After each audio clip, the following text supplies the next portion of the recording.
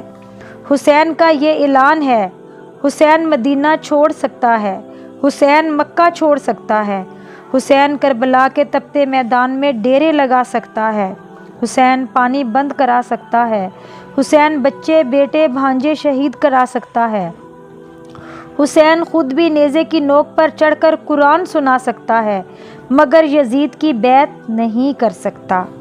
قربان جاؤں فاطمہ کے لال آپ کی شجاعت پر، اے علی کے لخت جگر تیرے حوصلے پر قربان۔